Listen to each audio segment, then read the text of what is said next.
Alright, welcome to episode 4 of Old School, New School. I'm Scott. I'm old school. I'm Chester. I'm New School. And we have our first sponsor, don't we? It's crazy. It is crazy. We're a new podcast, but we have our first sponsor. Mm-hmm. And our first sponsor is? Cousin Alex. Cousin Alex gave us $4, and he's our sponsor for today's episode. What do we know about Cousin Alex? What does he like? He likes Nintendo. Okay. Video games? Yeah, he likes video games. Anime?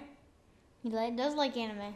So, thanks, Cousin Alex. Yeah, thanks for the $4. And let's get on to our first topic. Yeah. Okay, and we are going to do a quick little review of week 2 games.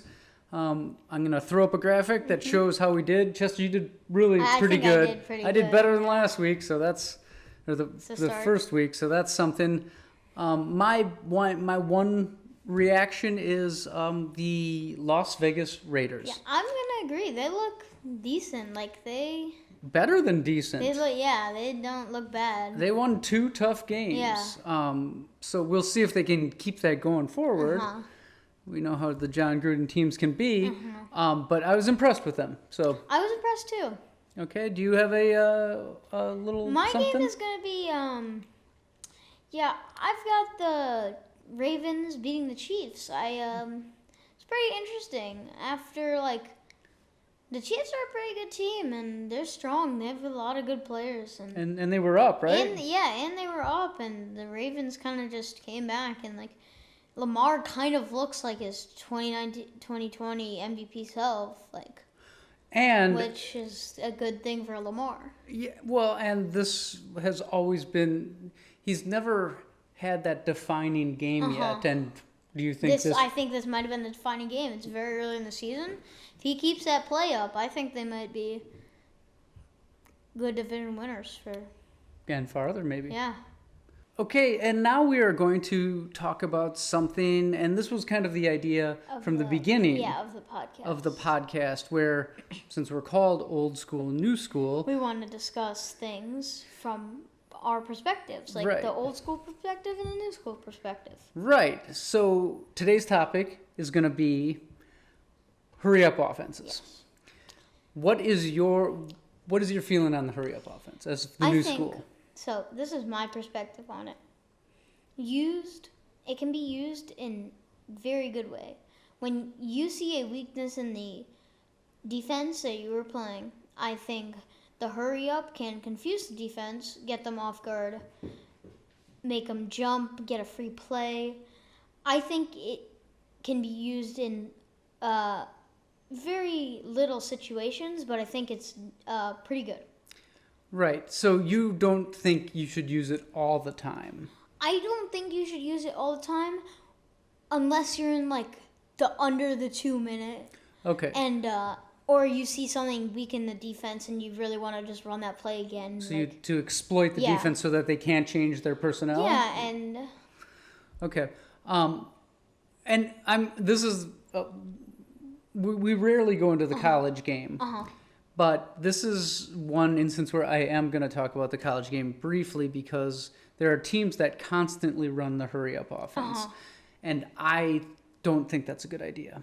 I'll agree with you. My reasoning for that is it's great when it's working for you, when you're the dominant team.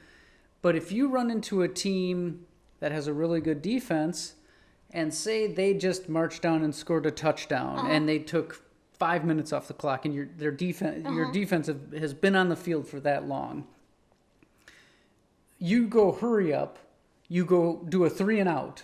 Say their defense stops is going right back on the field, exactly, and they're tired. And they're tired.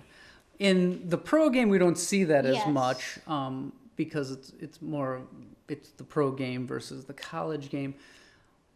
I think it can be. I also think that it can be used sparingly in good situations. Yes, definitely.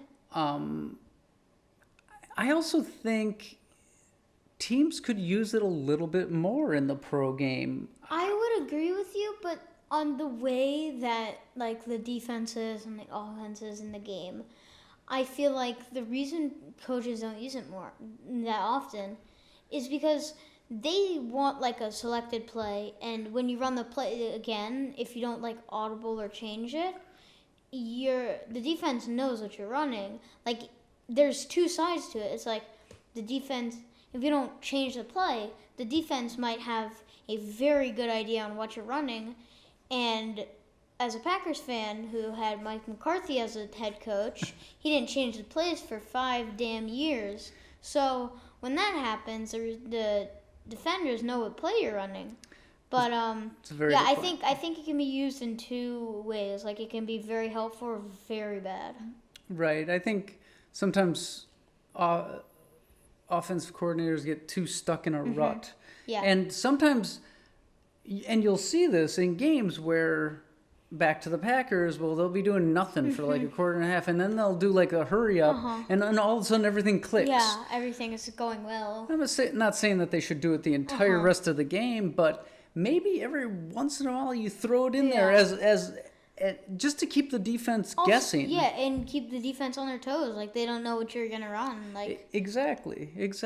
So it sounds like old school and new school is kind of in agreement on this. We're in agreement on this. Right. So I think you made some great points about like if the defense is stuck out there, you like the matchups you have, or obviously 2-minute situation, you always want to go hurry up. I also like it because the hurry up puts the game back in the quarterback's hands. Yeah.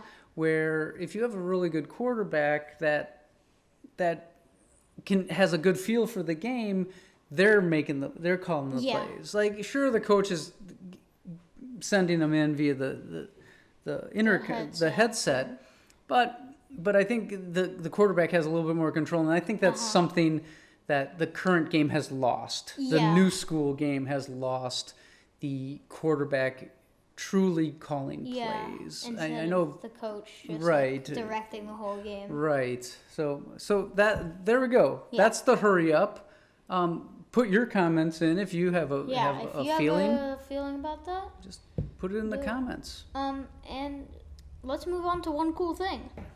So you have one cool thing this week. Let us know what this one cool thing is. My one cool thing. Oh my God, that DJ Graham interception on Nebraska. Oh my God, just a turnaround one-handed. I didn't see it. What happened? Perfection. You gotta watch the clip. Defensive back. Yeah. So Nebraska player or Oklahoma player? Oklahoma player. One-handed Turnaround interception. Like this? Yeah. No, but like he went like, so he's chasing. It's like man to man, and he's chasing him, and he noticed the ball's thrown. He like adjusts his body, reaches so far back and catches it. It was so nice. Shout out. Yeah. One cool thing. What's the guy's name again? DJ Graham. DJ Graham. I think. This one's for you, DJ Graham. Yeah. Straight from the new school. And finally, we've got our last segment, and that's our Thursday night pick, Week 3 Thursday night pick. Who's playing? It's pretty sure Panthers at Texans. Panthers at Texans. Based on what we've seen, what do you got? I don't know because the Texans looked okay the first game because they played the falling apart Jaguars, but they also looked okay the second game. They looked decent against the Browns, but then the half ended and then they kind of Let's just say this. They've looked a lot better than anybody expected. Yeah. Like everybody was expecting that team. I was expecting them to go probably 2-14. 2-15. Anyway, back to the game. Carolina's playing decent. Yeah. Good football. I'm going to take the Texans on this one. You're going Texans? Mm-hmm. It's at Carolina, did we say? No, it's at Houston. I said Carolina, but it's Panthers at Texans. Great. I'm going Carolina anyway. All right. And that's it. Thanks again. Thanks for watching. Thanks, Cousin Alex. Thanks for the sponsor. If you want to sponsor us, just hit us up in the comments and we will connect with you. Email. Email? I don't think they know our email. Oh, I thought you put the email and the link in the description. Thanks again for watching. Thanks for watching. Peace out. Peace.